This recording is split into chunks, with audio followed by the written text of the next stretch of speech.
بسم اللہ الرحمن الرحیم۔ السلام علیکم ورحمۃ اللہ وبرکاتہ۔ آج کی اس ویڈیو میں ہم سورہ طارق کے بارے میں بیان کریں گے۔ سورہ طارق قرآن مجید کی مکی صورتوں میں سے ایک ہے اور قرآن مجید کے 30ویں سپارے میں موجود ہے۔ شروع کرتی ہوں اللہ کے نام سے جو بڑا مہربان اور نہایت رحم کرنے والا ہے۔ حضور سرور کائنات نبی اکرم صلی اللہ علیہ وآلہ وسلم کے چچا ابو طالب ابن عبد المطلب آپ صلی اللہ علیہ وآلہ وسلم کے ساتھ ابتدا ہی سے بڑی شفقت کے ساتھ پیش آتے تھے۔ بچپنے میں آپ صلی اللہ علیہ وآلہ وسلم کو اپنے پہلو میں سلاتے، باہر نکلتے تو آپ صلی اللہ علیہ وآلہ وسلم کو ساتھ لے جاتے۔ کھانا خاص طور پر اپنے ساتھ ہی کھلاتے تھے۔ اگر آپ صلی اللہ علیہ وآلہ وسلم کسی وقت گھر پر موجود نہ ہوتے تو انتظار کرتے ہوئے اپنے بیٹوں طالب، عقیل اور جعفر، جو کہ تینوں حضرت علی رضی اللہ عنہ سے عمر میں کافی بڑے تھے، سے کہتے کما آتم حتی یحضر بنی، تم لوگ تو جیسے ہو ظاہر ہے، ٹھہرو میرا بیٹا آ جائے۔ ابو طالب کو جو فرحت اور سیری آپ صلی اللہ کے ساتھ کھانا کھانے میں ہوتی تھی وہ دوسروں کے ساتھ کھانا کھاتے ہوئے نہ ہوتی، لہذا اکثر کہا کرتے تھے انک لمبارک، تو حقیقت میں بابرکت ہے۔ حضرت خدیجہ رضی اللہ عنہ کے ساتھ شادی ہونے کے بعد آپ صلی اللہ علیہ وآلہ وسلم اپنے چچا ابو طالب سے علیحدہ رہنے لگے تھے، لیکن دونوں کے درمیان محبت اسی طرح قائم رہی۔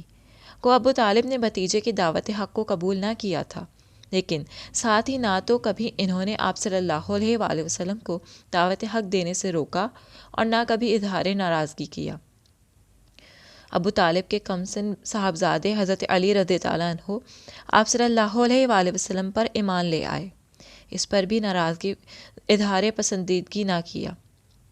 محسن انسانیت نبی اقدس صلی اللہ علیہ وآلہ وسلم بھی آپ کے ساتھ اسی طرح محبت کرتے تھے اور حقیقی باپ کی طرح عزت و احترام فرماتے۔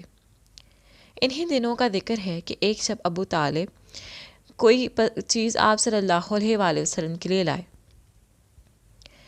اسی جذبہ محبت کے ساتھ آپ صلی اللہ علیہ وآلہ وسلم نے بطور ہدیہ لائی ہوئی چیز اپنے چچا ابو طالب کے سامنے تناول فرمائی۔ دفتن آسمان سے ایک بڑا ستارہ ٹوٹا اور خلاف معمول بڑی روشن لکیر سی بناتا ہوا فضا میں گم ہو گیا۔ ابو طالب نے متحیر ہو کر آپ صلی اللہ علیہ وآلہ وسلم کی طرف دیکھا۔ آپ اسی طرح اطمینان کے ساتھ بیٹھے تناول فرما رہے تھے۔ انہوں نے سوال کیا، بیٹے یہ کیا ہے؟ آپ صلی اللہ علیہ وآلہ وسلم نے پرسکون لہجے میں جواب دیا، یہ اللہ کی قدرت کی ایک نشانی ہے۔ جب شیاطین آسمان کے قریب ہو جاتے ہیں تو انہیں دہتے ہوئے شعلے کی ماری جاتی ہے۔ ابو طالب کو تعجب ہوا۔ اسی دوران درجہ بالا آیات جو کہ سورہ الطارق کی ہیں کا نزول آپ صلی اللہ علیہ وآلہ وسلم پر ہوا اور ایک بار پھر منکرین حق کو فطری شواہد کی طرف متوجہ کراتے ہوئے کہا گیا کہ وہ غور و فکر کو کام میں لائیں اور اللہ کی قدرت کے کاملہ کو سمجھیں کہ جب وہ انسان کو نطفہ کی ایک بوند سے وجود میں لا سکتا ہے تو وہ روز قیامت اس کو دوبارہ زندہ کرنے پر بھی قادر ہے۔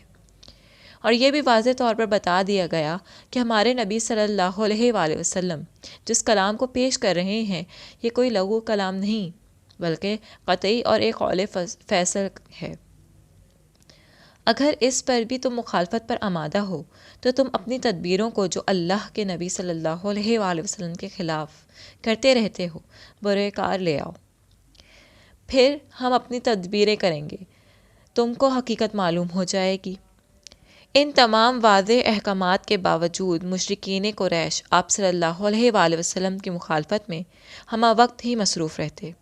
کوئی بھی موقع آتا آپ صلی اللہ علیہ وآلہ وسلم کی مخالفت سے باز نہ آتے۔